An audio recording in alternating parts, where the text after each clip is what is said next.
Hello friends, मैं Aamir sir classes के साथ। और जैसे कि आप जानते हैं हम लोग कंटिन्यू वर्ल्ड ज्योग्राफी की सीरीज को चला रहे हैं और जिसमें हम लोग अफ्रीका कॉन्टिनेंट की बात कर रहे थे। इससे पहले मैंने आप लोगों को 6 लेक्चर प्रोवाइड कर चुका हूं और अच्छी तरह से हम अफ्रीका को डिस्कस कर चुके हैं। कुछ इंपॉर्टेंट चीज़ें रह गई थी, वो मैंने कहा वो भी मैं कंप्लीट करूं। ये आपका लास्ट वीडियो रहेगा अफ्रीका पर और अभी अफ्रीका कम्प्लीटली आपका कंप्लीट हो जाएगा।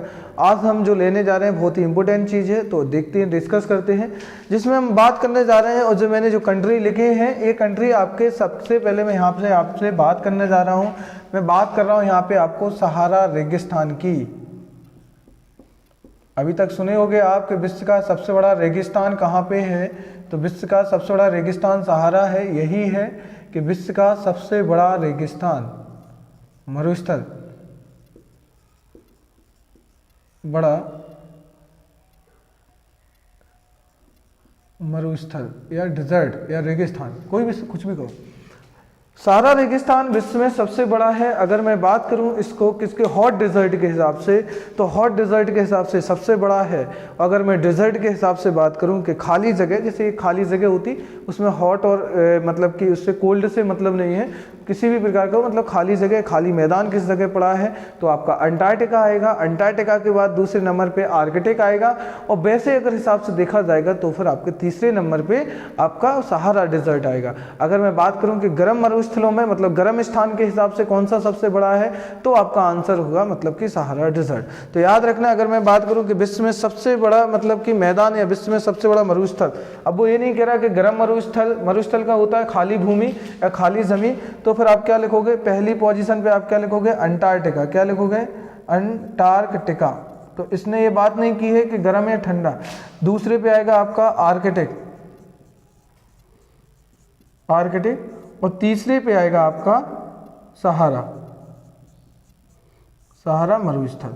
तो तीसरे पे आएगा। अगर मैं ये बात कर रहा हूं मैं केवल आपको एरिया के हिसाब से, अगर मैं बात करूं कि वो कहे कि गर्म मरुस्थल या हॉट डिजर्ट विश्व में सबसे बड़ा कौन सा है, गर्म मरुस्थल कौन सा है, तो आपका होगा यहाँ पे पश्चिमी सहारा रेगिस्तान। क्या होगा यहाँ पे स्पेशल, पश्चिमी सहारा रेगिस्तान। तो यहाँ पे पश्चिमी सहारा रेगिस्तान मतलब कि यहाँ पे वेस्टर्न हॉट डिजर्ट की बात कर रहा हूँ। वेस्टर्न जो हॉट डिजर्ट है मतलब पश्चिमी सहारा रेगिस्तान है, ये आपका अफ्रीका में आता है और विश्व का सबसे बड़ा है, मतलब विश्व का हॉट डिजर्ट के हिसाब से सबसे बड़ा है। बाकी आप समझ गए होंगे और जो मैं बातें बोल रहा हूँ वो भी आप लिखते जाइएगा। अब मैं बात करूँ यहाँ पे अफ्रीका जो मतलब कि ये सहारा डिजर्ट है, पश्चिमी सहारा रेगिस्तान है, ये इसका अगर मैं क्षेत्रफल या एरिया के हिसाब से बात करूं तो लगभग एक मतलब चाइना के बराबर, जो चाइना आपको पता है कि अगर मैं एरिया वाइज के हिसाब से बात करूं, क्षेत्रफल के जनसंख्या में तो फर्स्ट पोजीशन पे है। अगर एरिया के हिसाब से बात करूं तो आपके तीसरे नंबर पे आएगा, किसने नंबर, पहले पे आएगा आपका कौन सा, रसिया, और रसिया के बाद दूसरे पे आएगा आपका कौन सा, कनाडा, कनाडा के बाद फिर आएगा अमेरिका, चौथे नंबर पे। अगर क्षेत्रफल के हिसाब से बात करूं तो सबसे बड़ा विश्व में कौन सा कंट्री है, तो विश्व में सबसे बड़ा जो कंट्री है वो है आपका रसिया। सेकंड पोजीशन पे आता है आपका कनाडा, थर्ड पोजीशन पे आता है यूएसए मतलब कि अमेरिका।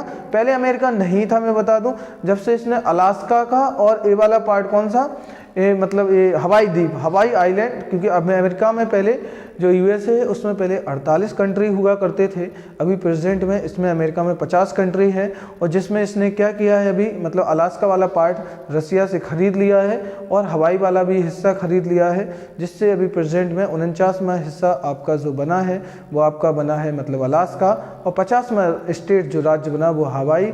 ऐसे करके अमेरिका में टोटल 50 स्टेट है, मतलब कि 50 कंट्री है, 50 छोटे छोटे से स्टेट बोल सकते हैं, अमेरिका खुद एक कंट्री है। तो ऐसे करके अमेरिका की मतलब कि क्षेत्रफल के हिसाब से तीसरी पोजीशन आती है। अगर मैं बात करूं कि क्षेत्रफल के हिसाब से इसकी कौन सी पोजीशन आती है, चाइना की तो चौथी पोजीशन है। तो आप देख सकते हो कि पश्चिमी सहारा डिजर्ट कितना हैवी और कितना ज़्यादा हिस्सा घेरे हुए है। अब मैं बात करूं कि पश्चिमी सहारा रेगिस्तान में कौन कौन से कंट्री, अगर मैं देश की बात करूं कि कौन कौन से देश आते हैं, तो इसमें टोटल 11 कंट्री आते हैं। कितने देश आते हैं वो ठीक है, अभी कोई कंफर्म ऐसा तो है नहीं, और भी हिस्से पे फैला हुआ है, लेकिन ज़्यादातर जिन कंट्रियों की बात करूं तो आपके 11 देश आते हैं। तो एक बार आप लिख लेना, मैंने यहाँ पे मैप पे भी बना के रखा है, तो एक बार ध्यान से देखो। यहाँ पे पश्चिमी सहारा पहला, नंबर 1 मॉरिटानिया 2, मोरक्को 3, अल्जीरिया 4, माली 5, नाइजर 6, लीबिया 7, ट्यूनीसिया 8, और यहाँ पे चाड 9 और सूडान 10 और मिस्र 11। तो ऐसे करके ये 11 कंट्रियों में ये फैला हुआ है। तो 11 कंट्रियों में इसका विस्तार है और ये फैला हुआ है और विश्व का सबसे बड़ा रेगिस्तान है। और इसी डिज़र्ट में लगभग अगर देखा जाए तो यहाँ पे बहुत अच्छी खासी मात्रा में यहाँ पे जो चीज़ें मिलती हैं आपको, मतलब खेती इतना अच्छा नहीं होता है यहाँ पे ये वाले हिस्से पे, लेकिन हाँ अगर मैं बात करूँ कि यहाँ पे माउंटेन भी अच्छी खासी मात्रा में है और झीलें भी हैं यहाँ पे, लेकिन फिर भी यहाँ पे पानी की कमी है बहुत ज़्यादा। इस वाले हिस्से में सिर्फ एक ही झील यहाँ पे सबसे बड़ी जो झील आती है उसकी मैं चर्चा करूँगा थोड़ा सा, और वो आपकी झील आती है चाड में। यहाँ पे एक बड़ी झील है और जिसका नाम है चाड झील। चाड कंट्री में चाड झील के नाम से ही फेमस है। क्या है? चाड जो कंट्री है, चाड में चाड झील से नाम से ही फेमस है। और इस पूरे एरिया में है क्या, पानी की जो कमी होती है, पानी की जो सप्लाई ये पूरी करती है। पानी का अच्छा खासा ये प्रोडक्शन इन कंट्रियों में भेजा जाता है। तो ये एरिया है, आपको थोड़ा सा ये याद रखना। तो पश्चिमी सहारा आप समझ गए होंगे कि कौन है। अब मैं बात करूँ यहाँ का सबसे ज़्यादा, मतलब कि पूरे अफ्रीका क्या पूरे वर्ल्ड में सबसे ज़्यादा टेम्परेचर कहाँ, तो अल्जीरिया में एक जगह है अल्जीजिया। यहाँ पे एक जगह है, यहाँ पे अल्जीरिया में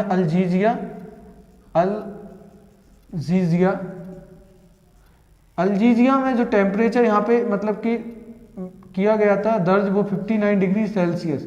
तो ये विश्व का अभी तक का सबसे ज़्यादा हॉट टेम्परेचर, मतलब कि यहाँ पे अभी 59 डिग्री सेल्सियस टेम्परेचर यहाँ पे अभी दर्ज किया गया है। तो इसलिए विश्व का सबसे ज़्यादा जो जगह आती है गर्म हॉट प्लेस जो माना जाता है वो अल्जीजिया माना जाता है। तो ये फैक्ट है इसके, इंपॉर्टेंट है। बाकी में पश्चिमी सहारा का इतना सफिशिएंट है, आप पढ़ोगे कि कौन कौन से कंट्री आते हैं, कैसी पोजीशन है, किसके बराबर है, वो इंपॉर्टेंट रहेगा।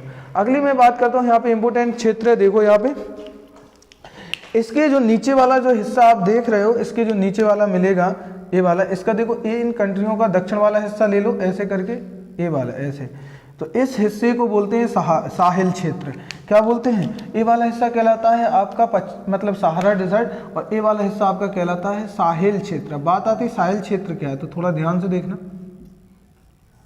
साहिल क्षेत्र, साहिल क्षेत्र में आपके समथिंग आपके 10 कंट्री हैं यहाँ पे साहिल क्षेत्र के। पहले हम पोजीशन समझ लें कौन कौन से कंट्री हैं। तो यहाँ पे देखो, इसमें जो कंट्री आएगा, एक यहाँ पे एक कंट्री ऐसे करके, इसका नाम है सेनेगल। तो पहला कंट्री यहाँ पे आपको सेनेगल मिलेगा। सेनेगल के बाद मारितानिया। तो मारितानिया का ये वाला हिस्सा मिलेगा, इतना हिस्सा आता है दक्षिणी मारितानिया। फिर दक्षिणी माली का भी हिस्सा आएगा यहाँ पे तो सेनेगल, मारितानिया, माली, नाइजर। तो नाइजर का ये वाला हिस्सा आता है। और चाड का ये झील भी साहिल क्षेत्र में आती है। ये झील क्या है, तो ये झील पश्चिमी सहारा में, मतलब कि सहारा डिजर्ट में भी आती है और साहिल क्षेत्र में भी आती है। बात मैं करता हूँ, अभी आगे करता हूँ। तो देखो एक यहाँ पे कंट्री नाइजर के बगल में बुर्किना फासो। तो बुर्किना फासो का भी हिस्सा आता है। और बुर्किना फासो के बाद यहाँ पे आप देखोगे चाड के बाद यहाँ पे इस वाले हिस्से पे सूडान, तो सूडान वाला हिस्सा भी आता है। यहाँ पे आपका इथोपिया, क्या है ये? इथोपिया। तो इथोपिया भी आता है। और इथोपिया के बाद यहाँ पे ये वाला हिस्सा क्या है आपका? सोमालिया। तो इसमें सोमालिया भी काउंट किया जाता है। तो इतने कंट्री हैं इसमें, सोमालिया आएगा, बुर्किना फासो आएगा। यहाँ पे फिर एक कंट्री और है, नाइजर के नीचे नाइजीरिया है, ये वाला यहाँ पे नाइजीरिया है। तो ये वाला भी कंट्री आता है। तो यहाँ पे देखिए मैंने लिखा है, तो आप लिख लेना और मैपिंग पे बना लेना।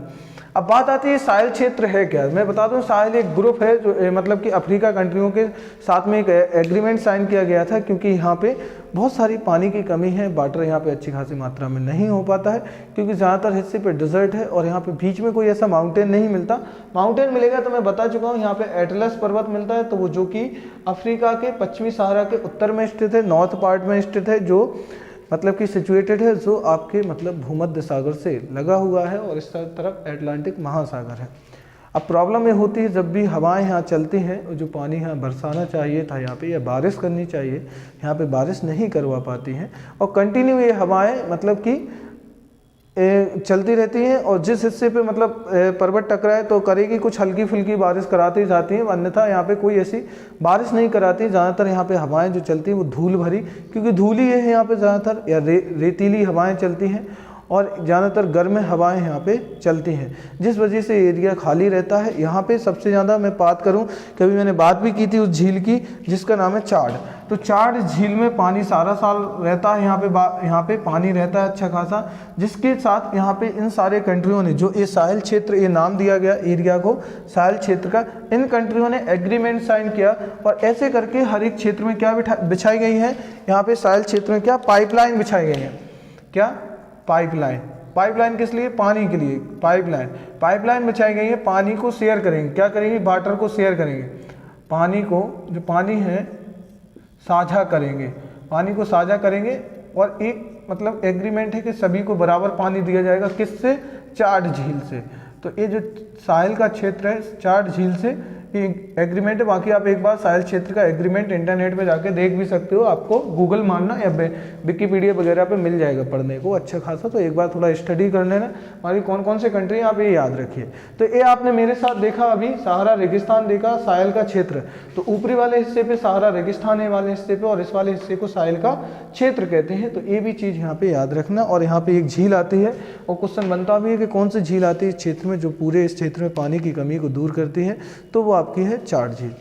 आप मेरे साथ, अब मैं अगले पार्ट की बात करता हूं जिसमें हम बात कर रहे हैं अफ्रीका की जनजातियां। आप जानते हैं इसे जनजातियों का महाद्वीप के नाम से भी जानते हैं, मैंने इसके कुछ नाम बताए थे, और नाम बताए थे कि अफ्रीका को अंध महाद्वीप कहा जाता है। अंध महाद्वीप के साथ साथ इसे भविष्य का भी महाद्वीप कहा जाता है, क्योंकि इसमें बहुत सारे ऐसे रिसोर्सेस हैं जो आने वाले फ्यूचर में हमें बहुत काम आएंगे। और इसको क्या जनजातियों का महाद्वीप भी कहा जाता है। और ये भी कहा जाता है सबसे पहले इंसानों की उत्पत्ति यहीं से होती है, जो मानव है मतलब जो ह्यूमन है यहीं पे इनका मिलता है। ये मतलब इनका जो बॉडी का जो मिला था पार्ट, सबसे पहले यहीं पे इनका ओरिजिन माना जाता है कि शायद यहाँ पे सबसे पहले मनुष्यों की उत्पत्ति हुई हो। ये सारे कॉन्सेप्ट हैं अभी दिए हैं, वो ठीक है जिस बेस पे माने अपने अपने जगह पे। तो ये सारी चीज़ें हैं। अब मैं बात करूँ यहाँ पे आज भी बहुत सारी जनजातियाँ पाई जाती हैं, तो उन्हीं जनजातियों को देखेंगे एक नज़र में। देखिए यहाँ पे बर्बर जनजाति आपके उत्तरी अफ्रीका मतलब कि इस वाले हिस्से पे सहारा। मैं बात करूँ मोरक्को, अल्जीरिया, ट्यूनीसिया, लीबिया, इन कंट्रियों में बर्बर जनजातियाँ मिलती हैं। इसलिए उत्तरी अफ्रीका सहारा वाले डिजर्ट में, सहारा डिजर्ट है जो सहारा रेगिस्तान वाले हिस्से में बर्बर जनजातियाँ रहती हैं। तो याद रखना कि बर्बर जनजाति कहाँ रहती है, तो उत्तरी अफ्रीका वाले हिस्से में बर्बर जनजाति मिलेगी। बात करूँ फैल्ला की, फैल्ला क्या है? फैल्ला आपके स्पेशल मिस्र में मिलेंगे, और जो एक कृषक ग्रुप है तो फैल्ला जो मिलते हैं वो आपके मिस्र कंट्री में मिलते हैं। फैल्ला एक क्या है? कृषक, किसानों का एक ग्रुप है जिन्हें हम फैल्ला कहते हैं। फूला आपके सूडान में मिलेंगे, जो सूडान जो कंट्री है इसमें इनको फूला। फिर मैं अगली बात कहूँ फुलैनी और हाउसा, ये नाइजीरिया में मिलेंगे, जो नाइजीरिया कहने कंट्री जो बनाया है वाला हिस्से पे नाइजीरिया है। यहाँ पे आपकी दो जनजातियाँ मिलती हैं जिनका नाम फुलैनी और हाउसा है, तो ये नाइजीरिया में पाई जाती है। हॉन्टेनटोड दक्षिण पश्चिम दक्षिण पश्चिम अफ्रीका, तो दक्षिण पश्चिम अफ्रीका का कौन सा हिस्सा आएगा? ये वाला हिस्सा। तो यहाँ पे दक्षिण पश्चिम अफ्रीका में हॉन्टेड टॉड मिलती हैं, और ये बहुत ज़्यादा मतलब क्या बता दूँ, हॉन्टेड टॉड एक ऐसी स्पेशल मतलब ट्राइब्स है कि इनका सरदार तभी अपॉइंट किया जाता है कि जिसके मतलब जो इनके घर बने हुए हैं, जो इनकी झोपड़ियाँ बनी हुई हैं, तो जिसकी झोपड़ी के बाहर या दरवाजे पर जितने ज़्यादा लोगों के कटे हुए सिर टंगे होंगे, आप कहोगे सर ऐसा बोल रहा है, ये रियल है, आप इसको सर्च मार के देख भी सकते हो कि हॉन्टेड टॉड है जो सबसे ज़्यादा सिर कटी वाली जनजाति बोलते हैं, क्योंकि जिसके घर के आगे मतलब दरवाजे पर सबसे ज़्यादा सर कटे होते हैं, वही उनका सरदार यहाँ पे अपॉइंट किया जाता है, क्योंकि वो सर काट करके उसका मतलब अपने वहाँ पे बाहर टांग देता है अपने दरवाजे पर, मतलब अपने झोपड़ी के बाहर। और इससे ये प्रूफ होता है कि जिसके दरवाजे पे ज़्यादा सर होंगे वो उसका सरदार अपॉइंट कर दिया जाएगा, तो उसे हॉन्टेड टॉड बोलते हैं। हॉन्टेड टॉड जो पाई जाती है वो आपकी दक्षिण पश्चिम अफ्रीका, तो इन कंट्रियों में ये आपको मिलेगी। यहाँ पे आपको कंट्री पता है, अंगोला है, बोत्सवाना, नामीबिया है, और यहाँ दक्षिण अफ्रीका इस वाले। जुलू आपकी दक्षिण अफ्रीका, जुलू आपकी स्पेशल इस वाले हिस्से पे ये आपका दक्षिण अफ्रीका है, तो जुलू स्पेशल दक्षिण अफ्रीका में मिलेगी, तो ये याद रखना जुलू आपकी साउथ अफ्रीका है। मसाई की बात करूँ मैं, मसाई एक ट्राइब है जो पूर्वी अफ्रीका में मिलती है। कहाँ पे मिलती है? मसाई कहाँ पे? पूर्वी अफ्रीका में मिलती है। पिग्मी भी एक जनजाति है जो कांगो बेसिन में मिलती है। पिग्मी क्या है? पिग्मी जनजाति जो कहाँ पे मिलती है? कांगो बेसिन में मिलती है। मैं बात करूँ एरुवा की, तो एरुवा भी एक ट्राइब है। क्या है एरुवा? एरुवा एक ट्राइब है, और एरुवा जो है ये भी नाइजीरिया। तो देखो नाइजीरिया में हाउसा और फुलैनी दो थी, और एक और है एरुवा। बुशमैन भी इंपॉर्टेंट है, कालाहारी और बोत्सवाना। तो कालाहारी जो डिजर्ट है जो बोत्सवाना कंट्री यहाँ पे मिलती है आपकी बुशमैन। तो ये लिखते जाइएगा और एक एक चीज़ के इनके बारे में सुनते जाइएगा भी। हिम्बा की बात करूँ, हिम्बा आपकी नामीबिया में मिलती है, जो नामीबिया मरुस्थल है। यहीं पे कालाहारी क्या है? ये मरुस्थल है कालाहारी। और नामीबिया भी क्या है? एक नामीबिया कंट्री है, नामीबिया मरुस्थल है, ये भी डिजर्ट है। तो ये क्वेश्चन भी याद रखना, क्वेश्चन पूछता भी है। किकियू आपकी केन्या में आती है। किकियू एक ट्राइब है जो केन्या में आती है। ओरोमा भी एक ट्राइब है जो इथोपिया में आती है। इथोपिया आपका ये रहा कंट्री, ठीक है। इथोपिया कहाँ रहा? ये केन्या आपका यहाँ है। सोमालिया, सोमालिया के नीचे केन्या और यहाँ पे आपका मोजाम्बिक है, मतलब कि यहाँ आपका तंजानिया और तंजानिया के यहाँ पे आपका केन्या, ये आपका तंजानिया, ये मोजाम्बिक, ऐसे करके ये रहेगा। इसकी बात करूँ मैं चागा, तो चागा भी एक ट्राइब है और ये तंजानिया में आती है। तो चागा, चागा क्या है, एक ट्राइब है जो तंजानिया में आती है। ये रही आपके साथ मैंने यहाँ पे आज बहुत इंपॉर्टेंट चीज़ों को डिस्कस किया। यहाँ पे मैंने आपका मतलब जो सहारा डेजर्ट है, सहारा डेजर्ट की बात की, और सहारा डेजर्ट होने के साथ साथ यहाँ पे मैंने आपके साथ स्पेशली बात करूँ, सहारा डेजर्ट होने के साथ साथ मैंने स्पेशली आपके साथ साहिल क्षेत्र की बात की और साहिल और यहाँ की इम्पोर्टेंस या महत्वपूर्ण जनजातियों के बारे में देखा। तो ये रहा आज आपका अफ्रीका पूरा कंप्लीट है बहुत अच्छी तरह से। नेक्स्ट कॉन्टिनेंट आपके जो अभी मतलब कि आपके कॉन्टिनेंट उत्तर अमेरिका कंप्लीट करवा चुका हूँ, दक्षिण अमेरिका भी कंप्लीट हो चुका है, आपका ऑस्ट्रेलिया कंप्लीट हो चुका है और अफ्रीका भी आज कंप्लीट हो चुका है। नेक्स्ट कॉन्टिनेंट में देखता हूँ या तो मैं आपका और एशिया लूँगा, यूरोप लेता हूँ, लेकिन मैं इससे पहले एक आध, क्योंकि अंटार्कटिका भी लेना है, तो अंटार्कटिका एक लेक्चर में कंप्लीट हो जाएगा। उसमें जो भी चीज़ें इंपॉर्टेंट है मैं कोशिश करूँगा कि एक ही लेक्चर में सारी चीज़ों, क्योंकि हमें यहाँ पे स्पेशल प्री प्लस मेंस दोनों को लेकर के चल रहे हैं, तो इसलिए दोनों चीज़ों को हमें देखना पड़ेगा। और हम यहाँ पे आपके साथ अगला कॉन्टिनेंट को लेकर के हम आपके साथ नेक्स्ट लेक्चर जो हमारा आएगा, नेक्स्ट कॉन्टिनेंट आएगा। फिर आप मुझे कमेंट बॉक्स में बताना कि नेक्स्ट कॉन्टिनेंट कौन सा स्टार्ट किया जाए, कि पहले यूरोप लिया जाए, कि एशिया लिया जाए या फिर अंटार्कटिका लिया जाए। कमेंट बॉक्स में ज़रूर बताइए। हाँ, मेरी सभी अभी फ्रेंडों से, जितने मेरे फ्रेंड्स हैं उनसे मेरी रिक्वेस्ट है ज़्यादा से ज़्यादा अपने फ्रेंडों के साथ शेयर कीजिए, क्योंकि ज़्यादा से ज़्यादा लोगों के इसके बारे में जानकारी लगे और लोग ज़्यादा से ज़्यादा लोग सीख सके चीज़ें।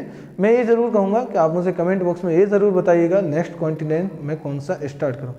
मिलते हैं हम लोग नेक्स्ट कॉन्टिनेंट के साथ, नेक्स्ट लेक्चर के साथ। Okay, thank you.